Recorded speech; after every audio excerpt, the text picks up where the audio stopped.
പാലായുടെ മാണിക്യം, പാലയെന്നാൽ മാണിസാർ, ഇങ്ങനെയായിരുന്നു ഒരു കാലഘട്ടത്തിലെ കേരളത്തിലെ മുദ്രാവാക്യം.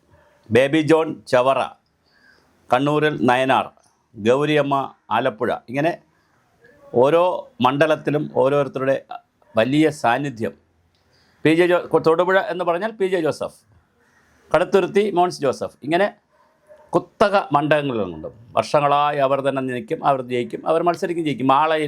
മാളയിലെ മാണിക്യം കരുണാകരൻ സംസ്ഥാനം മുഴുവൻ പ്രചരണം നടത്തിയിട്ടാണ് ലീഡർ മാളയിൽ പോകുന്നത്. പോയാലും ഇല്ലെങ്കിലും മാളയിൽ ലീഡർ ജയിച്ചിരിക്കും. അപ്പോൾ ഇതാണ് ഒരു കാലഘട്ടത്തിലെ രാഷ്ട്രീയം. പക്ഷേ പാലാ രാഷ്ട്രീയത്തെ നന്നായി മാണി സി കാപ്പൻ തുടർച്ചയായി അവിടെ മത്സരിച്ച് അദ്ദേഹം അവസാനം വിജയം കണ്ടു. അവസാനം അദ്ദേഹം തോൽപ്പിച്ചത് സാക്ഷാൽ കെ എം മാണിയുടെ മകൻ ജോസ് കെ മാണിയെയാണ്. വീണ്ടും തിരഞ്ഞെടുപ്പ് വരികയാണ്. ഇടതുപക്ഷ ജനാധിപത്യ മുന്നണിയിലാണ് ജോസ് കെ മാണിയുടെ കേരള കോൺഗ്രസ് ഉള്ളത്. അവർ LDFിൽ നിന്ന് തന്നെ മത്സരിക്കുകയാണെങ്കിൽ എവിടെ മത്സരിക്കും എന്നൊരു ചോദ്യമുണ്ട് ജോസ് കെ മാണിക്ക്. കാരണം മാണി സി കാപ്പൻ പാലായിൽ നിറഞ്ഞു നിൽക്കുകയാണ്. അപ്പോൾ പിന്നെ എന്താ ചെയ്യുക? അവിടെയാണ് പുതിയൊരു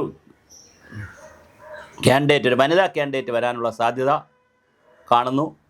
കേരള കോൺഗ്രസ് മാണി ഗ്രൂപ്പിൻ്റെ ചെയർമാനായിട്ടുള്ള ജോസ് കെ മാണിയുടെ ഭാര്യ നിഷ ജോസ് കെ മാണി പാലായിൽ മത്സരിക്കുവാനുള്ള എല്ലാ സാധ്യതയും കാണുന്നുണ്ട്. അങ്ങനെ വാർത്തകൾ വന്നു തുടങ്ങിയിട്ടുണ്ട്.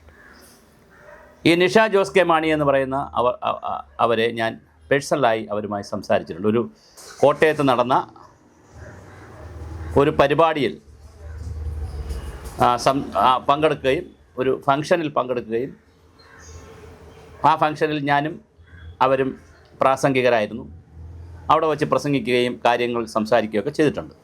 അപ്പോൾ ഞാൻ ചോദിച്ചു, മാഡം ഇങ്ങനെ രാഷ്ട്രീയത്തിലേക്ക് ഇറങ്ങിക്കൂടെ? ഭർത്താവ് രാഷ്ട്രീയത്തിലെ വലിയ നേതാവാണല്ലോ. അപ്പോൾ താങ്കൾ വിചാരിച്ചാൽ ജില്ലാ പഞ്ചായത്ത് പ്രസിഡൻറ്റോ, പ്രത്യേകിച്ച് കോട്ടയം ജില്ലാ പഞ്ചായത്ത് പ്രസിഡൻറ്റോ അല്ലെങ്കിൽ ഒരു MLAയോ, ഇനി വേണമെങ്കിൽ മന്ത്രി തന്നെ ആയിക്കൂടെ? അപ്പോൾ അവർ പറഞ്ഞത്, എനിക്കതിന് താല്പര്യമില്ല, എൻ്റെ ലോകം വേറെയാണ്. അത് ഞാൻ ജീവകാരുണ്യ പ്രവർത്തനങ്ങളുണ്ട്, സാമൂഹ്യക്ഷേമ പ്രവർത്തനങ്ങളുണ്ട്, ഭിന്നശേഷിക്കാരുടെ കാര്യങ്ങളുണ്ട്, കുട്ടികളുടെ കാര്യങ്ങളുണ്ട്, വനിതകളുടെ കാര്യങ്ങളുണ്ട്. എൻ്റെ ലോകം വേറെയാണ്. യാത്ര, എഴുത്ത്, എൻ്റെ ഒരു ലോകം. ഞാൻ രാജ്ഞിയെപ്പോലെ ഒരുപാട് കാര്യങ്ങൾ ഞാൻ ചെയ്യുന്നുണ്ട്. അതിൽ ഞാൻ സന്തുഷ്ടയാണ്. ഇല്ലെങ്കിലല്ലേ രാഷ്ട്രീയത്തെക്കുറിച്ച് ചിന്തിക്കേണ്ടി എന്നൊക്കെ പറഞ്ഞു. പക്ഷേ എന്തായാലും രാഷ്ട്രീയത്തിൽ അങ്ങനെയില്ല. ആരും എപ്പോഴും ഇറങ്ങി വരാം. ഉമാ തോമസ് MLA ആകുമെന്ന് ഒരിക്കലും വിചാരിച്ചിരുന്നില്ലല്ലോ. തൃക്കാക്കരക്കാർ വിചാരിച്ചിരുന്നില്ല. അങ്ങനെ വരും. ഭാര്യമാർ, മക്കൾ ഒക്കെ രാഷ്ട്രീയത്തിൽ വരുന്നത് സ്വാഭാവികം മാത്രമാണ്. അതിനകത്തൊരു അത്ഭുതമില്ല കേരളത്തിൽ. അങ്ങനെയാണെങ്കിൽ പാലാ നിയോജക മണ്ഡലം പിടിക്കുന്നതിന് വേണ്ടി നിഷ ജോസ് കെ മാണി വരുമോ? അങ്ങനെ വന്നാൽ അടുത്ത ചോദ്യം, ജോസ് കെ മാണി എവിടെ മത്സരിക്കും? അദ്ദേഹം കടുത്തുരുത്തിയിലാണോ അതോ ചങ്ങനാശ്ശേരി അവർക്കൊരു സാധ്യതയുള്ള മണ്ഡലമാണ്. കാഞ്ഞിരപ്പള്ളിയും സാധ്യതയുള്ള മണ്ഡലം. ഡോക്ടർ ജയരാജ് തുടർച്ചയായി ജയിക്കുന്ന കാഞ്ഞിരപ്പള്ളിയും ഒരു സാധ്യതയുള്ള മണ്ഡലമാണ്. നേരത്തെ വാഴൂറായിരുന്നു, അതിപ്പോൾ കാഞ്ഞിരപ്പള്ളിയാണ്. കാഞ്ഞിരപ്പള്ളിയും സാധ്യതയുണ്ട്, ചങ്ങനാശ്ശേരി സാധ്യതയുണ്ട്, പൂഞ്ഞാറിൽ സാധ്യതയുണ്ട്, കടുത്തുരുത്തിയിലും സാധ്യതയുണ്ട്. പക്ഷേ കടുത്തുരുത്തിയിലാണ് MP എന്നുള്ള നിലയിൽ ജോസ് കെ മാണി നന്നായി ഒരുപാട് കാര്യങ്ങൾ ചെയ്യുന്നു എന്നൊരു വാദവും ഉണ്ട്. അങ്ങനെയാണെങ്കിൽ മോൻസ് ജോസഫിന് അത് ഭീഷണിയാകുമോ എന്നൊരു ചോദ്യമുണ്ട്. ഇനി കേരള കോൺഗ്രസ് LDFിന് പകരം UDFിലേക്ക് വരുമോ? അങ്ങനെയാണെങ്കിലും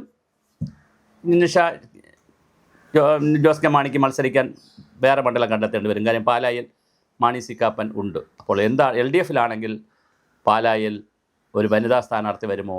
പാലക്കാർക്ക് ഒരു വനിതാ MLAയെ കിട്ടുമോ?